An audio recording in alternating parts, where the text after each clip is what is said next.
13 глава. Неговите испитувања. Секој поминува низ тешки времиња. Тоа не е нешто од кое треба да се срамиме. Понекогаш нашите молитви ни помагаат да ги избегнеме, понекогаш не. Она што е најмногу важно е нашиот став кога поминуваме низ нив. Ако сме исполнети со гнев и огорченост или постојано се жалиме и го обвинуваме Бог, работите најчесто завршуваат лошо. Ако минуваме низ нив, благодарејќи му и славејќи го Бог, тој ни ветува дека ќе ни донесе добри работи наспроти тешката ситуација. Тој вели: сметајте дека е вистинска радост кога ќе се сретнете со разни испитувања, знаејќи дека од испитувањето на вашата вера произлегува истрајност. Јаков, 1 глава, 2 и 3 стих. Молитвите на сопругата за нејзиниот сопруг, кога минува низ тешки времиња, може би нема да променат некои од работите низ кои мора да помине. На крајот на краиштата, ако никогаш не страдаме, какви ли само површни, безчувствителни и нетрпеливи луѓе ќе бевме?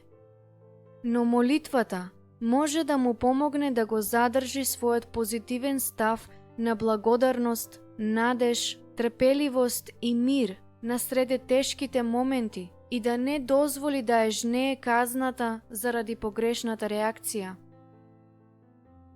Мојата пријателка Джен го гледаше својот сопруг Давид како речиси умира, како резултат на тоа што беше каснат од еден отровен пајак. Тоа беше ужасно време и за двајцата, а маката траеше повеќе од 1 година, додека тој се обидуваше да го надмине секој нов физички проблем што се случуваше како резултат на тоа. Згора на тоа, тие штотоку се преселија во нова држава, далеку од своето семејство, пријатели и црквата, а има и финансиски проблеми заради огромните трошоци за лекувањето. Тие навистина имаа причина да бидат гневни и огорчени, но тие никогаш не си дозволија да престанат да се молат, да го слават Бог и да гледаат на Него како на свој извор. Низ безбројни солзи и стравови, Джен ревносно се молеше Давид никогаш да не се обесхрабри во битката, туку да остане силен низ неа. Бог ги подкрепуваше, Давид оздраве, а тие станаа двајца од најбогатите луѓе во Господа, кои некој некогаш би можел да ги сретне. И не само тоа, нивните 3 деца се сите силни верници, кои ги употребуваат своите огромни таленти за Божја слава. Давид стана музички пастор во една црква, каде што тој и Джен сега имаат многу успешна служба. Нивните животи се сведоштво за Божјата добрина и верувам дека начинот на кој поминуваа низ тешките времиња придонесе многу за она што се тие денес. Без оглед на тоа дали ние го чувствуваме тоа или не, кога му служиме на Бог, Неговата љубов го придружува секој момент од нашиот живот, дури и најтешките, најосамените, најболните и најочајните моменти. Тој е секогаш тука со нас, правејќи се за наше добро, кога се молиме и кога го бараме тоа од Него. И знаеме дека се содејствува за доброто на оние кои го љубат Бога, на оние кои се повикани по Неговата намера. Римјаните 8 глава 28 стих. Неговата цел за нашите испитувања често е да не доведе понизно пред Него, за да искусиме кршење на нашиот внатрешен, независен, самодоволен човек и да пораснеме во сочувствителни, трпеливи, духовно силни луѓе кои му носат слава на Бог. Тој ги употребува овие ситуации за да не научи како да му веруваме дека не љуби и дека се грижи за нас доволно за да не избави од тешките времиња. Не можам да се сетам на некои испитување низ кои јас и мојот сопруг сме поминале, а кои не довеле поблизу до Бог, иако беше ужасно тоа што го преживувавме во тоа време и не разбиравме каде одиме. Но додека се молевме низ секој тежок момент, сваќавме дека нашата вера расте и дека нашиот однос со Бог станува се подлабок. А кога нашите ставови беа во ред, така беше и нашата љубов еден за друг. Ако твојот сопруг поминува низ тешки моменти, моли се за тоа, но немој да го носиш бремето. Дури и да сакаш да го правиш тоа, не се обидувај да го преземеш неговиот товар и да го направиш свој. Тоа на крајот ќе направи тој да се чувствува слаб или неуспешен. Покрај тоа, Бог не сака да ја извршуваш Божјата работа. Тој не сака да се обидуваш да бидеш светиот дух за твојот сопруг. Иако може би те боли да го гледаш како страда и да сакаш да го поправиш тоа, не можеш. Можеш да се молиш, да го охрабруваш, да го поддржуваш, но Бог ги употребува испитувањата заради своји цели и ти не смееш да го попречуваш во тоа.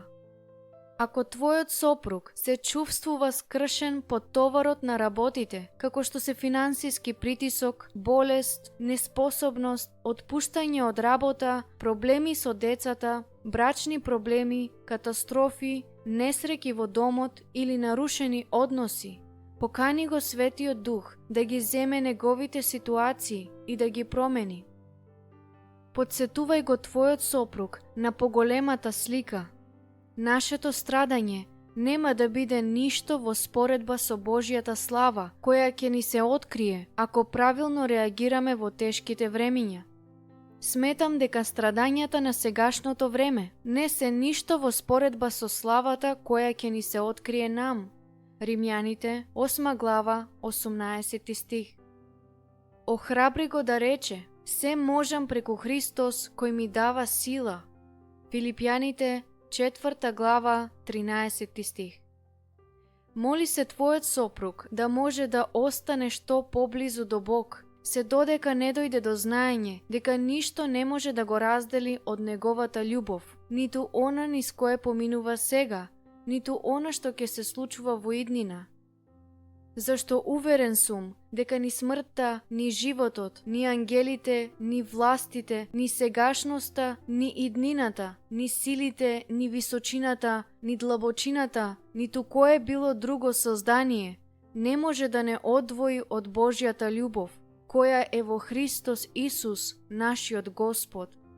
Римјаните, 8 глава, 38 и 39 стих. Ако ништо не може да го одвои од Божјата љубов, тогаш без оглед на тоа колку е тешко, тој секогаш има надеж. Испитувањата можат да бидат оган што прочистува и вода која измива. Ти не би сакала твојот сопруг да се изгори или да се удави, но би сакала да биде прочистен и обновен. Бог ни ветил дека во сето ова победуваме надмоќно преку оној кој не засака. Римјаните, 8 глава, 37 стих. А кој ќе издржи до крај, ќе биде спасен. Евангелие според Матеј, 24 глава, 13 стих. Решителноста на твојот сопруг да остане силен во верата и да чека Бог да одговори на неговите молитви е она што ќе го спаси од оганот и што ќе го одржи на површината. Молитва. Господе, само Ти ја знаеш длабочината на бремето што мојот сопруг го носи. Јас може би ги разбирам деталите, но само Ти ја знаеш тежината на бремето на неговите рамења. Јас не дојдов да го намалам она што Ти го правиш во неговиот живот, бидејќи знам дека правиш прекрасни работи насреди испитувањата. Ниту пак се обидувам да го заштитам од она со кое мора да се соочи. Само сакам да го поддржам за да излезе од оваа битка како победник. Боже, Ти си наше засолниште и тврдина, секогаш проверен помошник во неволја. Псалм 46, 1 стих. Ти не повика да пристапуваме смело кон престолот на благодатта, за да примиме милост и за да најдеме благодат, која ќе ни помогне во време на потреба. Евреите, 4 глава, 16 стих. Јас доаѓам пред Твојот престол и барам благодет за мојот сопруг. Зацврсти го неговото срце за оваа битка и дај му трпение да чека на Тебе. Псалм 27 од 1 до 4 стих. Изградувај го за да може, без оглед што се случува, да остане силен во сето тоа. Помогни му секогаш да се радува во надежта, да биде истраен во неволја и постојан во молитва. Римјаните 12 глава 12 стих. Дај му истрајност да ја заврши трката и да не се предава, бидејќи ти рече: ако праведникот падне и се думпати, тој станува. Пословици 24 глава 16 стих. Помогни му да запомни дека Господ ги води и зацврстува чекорите на добриот човек и мил му е неговиот пат. И ако се сопне, нема да падне, зашто Господ го држи за рака. Псалм 37, 23 и 24 стих. Се молам тој да се засолнува под сенката на Твоите крилја, додека не мине гибелта. Псалм 57, 1 стих. Научи го да чека на Тебе, бидејќи на оние кои се надеваат во Господа, силата се обновува, им растат крилја како на орли, трчаат и не постануваат, одат и не се уморуваат. Исаја 40 глава 31 стих.